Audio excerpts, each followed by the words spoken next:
Have you ever thought, what is wrong with me? Why can't I stay consistent and do the things that I say that I want to do? The truth is that oftentimes you're not lazy, you're just misaligned. So in this video, I will show you the exact mindset and nervous system shift that I did to stop judge myself and to start taking aligned action towards the life I knew that I was meant to live. The first is that misalignment creates resistance. And this is not because you're weak, but because something deep inside of you is saying, wake up. A very perfect example of this is that we are trying to create something, we're trying to do something, and instead of actually putting our focus and doing what we said that we were meant to do, we start distracting ourselves through watching the phone or doing something else, perhaps doing the laundry, which who wants to do the laundry? But you're completely avoiding the task at hand that you need to really do. And the problem with when you start to distract yourself with something else is in the deepest sense that you are losing time. So both the fact of doing something that you don't like or distracting yourself is in the end something that takes away time and energy from what you're actually wanting to do. So the fix here to stop distracting yourself constantly is to try to shift your focus and ask yourself, okay, but in this moment, what would I really want to do? And I hope that your answer isn't just like laying in bed, eating a bag of chips and watching Netflix, because if that is your answer, then probably you are burnt out. Not necessarily within your job or that you're too stressed, but it can also be emotional stress that you're really within a life situation that makes you feel completely a lack of purpose and the lack of drive and motivation to something more beautiful and meaningful in your life. So if that is your situation, then my suggestion to you is to go to check out my channel. I have a lot of videos about how to motivate you to actually live and be and create a life that feels meaningful for you. But if that is not your situation and you actually do find something in your life that you feel like, wow, yeah, I would really like to do that. I would love to just sit down and draw or paint, or I would really like to work on this project instead of needing to, do this other thing that I'm distracting myself not to do. Then my suggestion to you is to try to carve out time for that as much as possible. And when you feel the urge of distracting yourself from a task that you know that you need to do, instead of doom scrolling, start doing the thing that you would actually want to do. Distract yourself at least with something that feels meaningful for you and see what that takes you, where that takes you. Step number 2 of misalignment masked as laziness is when you have disconnected from your natural flow of energy. Because when you're out of alignment, any task can feel exhausting. So in this case, any kind of productivity hack won't really work because they're not looking at the core problem at hand. They're not working with the root cause. In this case, you don't need more willpower, but you need to remember who you are and act from that place. To give you an example, try to think about something that you did as a child. This is an exercise that I do with my clients, and it's extremely powerful because so many times we completely forget what we like to do because we are so conditioned into what we should do and not to really listen to our inner voice. And so try to go back to a time when you didn't have all of that musts. Oftentimes this is childhood before starting school, so less than 7 at least. What were the things that you loved to do, that you loved to immerse yourself in? That when you did them, time did not exist anymore. For some people, it might have looked like going around in nature and playing in the forest. For other people, it might have been drawing or painting. For other people, it might have been creating Lego, or for other people, it can have been anything. And look at those specific examples and try to understand from an adult perspective, what kind of parts of me, what intelligence in me in that was moving.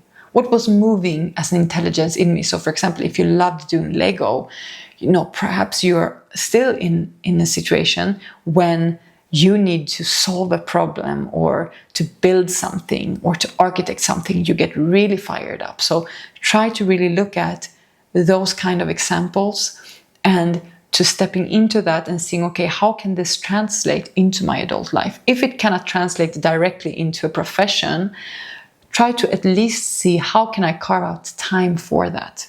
How can I make space in my life to nurture my soul with those moments when time does not exist and I feel in complete flow with my talents? This is one of the most hurting things that I see with people today, is that they are so out of alignment with who they are and with the talents that they have, what they like to do. And these are all connected, because I truly believe that you come into this life with a set of unique talents mixed in this perfect, unique mixture that is only you, to serve that, to give that to the world. There's not a coincidence that you love doing something, because oftentimes what you love to do is what you are best at doing. And so you should do much of that. That's the gifts that you have come here to serve.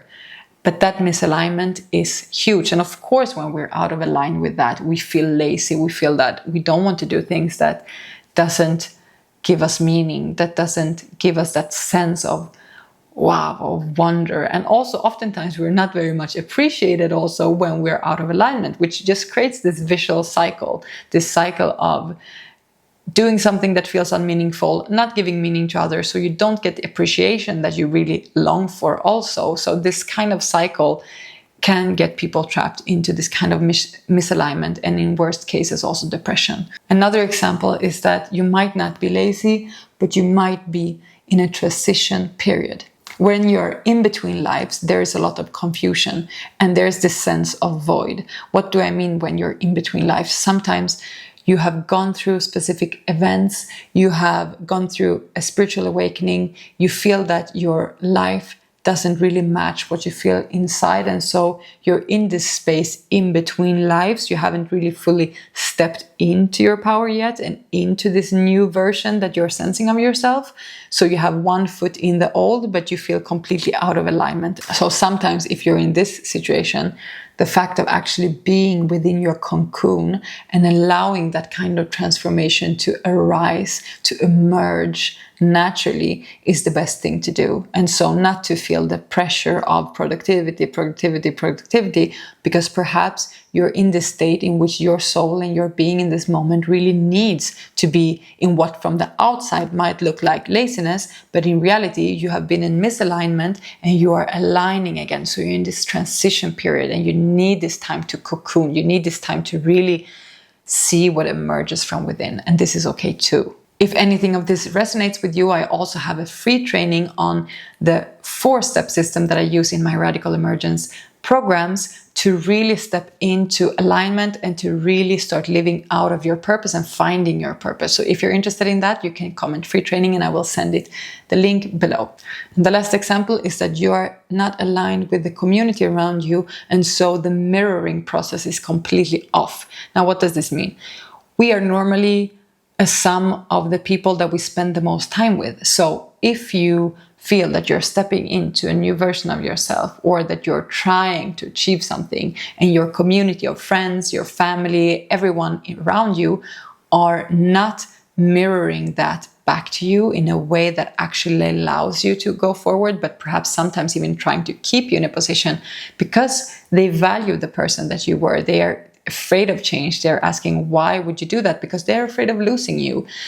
If that is your situation, then probably you might also feel broken. You see that, you feel something inside and you see something completely different outside, and you see also your friends and your family and society around you that are trying to move in a completely different direction. And so you might ask, is something wrong with me? And you might feel broken, and you might feel alone, and you might feel completely vulnerable, because when the people around us doesn't get our dreams, our energy, our vision, and where we want to go, we might start feeling that there's something wrong with us and that we are broken. This is why community is so important, so that you have feedback and mirrors who are actually cheering you on and wanting to see you succeed and to step into the highest version of you. That is really when you have the support and the energy of a circle to really step into that. This is also why my program, the Radical Emergence Coaching, which is a 12-week coaching program to really help you step in to your full aligned mission, to understand it, and also to have a group of friends, a community around you who shares you on, and so that the group energy really sustains you and lifts you up to your highest potential, so that within those 3 months you can really transform your life and really step into what you are here to serve, and to your mission, and to your most authentic self. This is made in a small community of only 10 people. So if you're interested, spots will go very, very fast. Check out my link in the description, and I hope to see you in this training. Remember, oftentimes you're not lazy, you're just waking up. So let's make sure that your life reflects that awakening.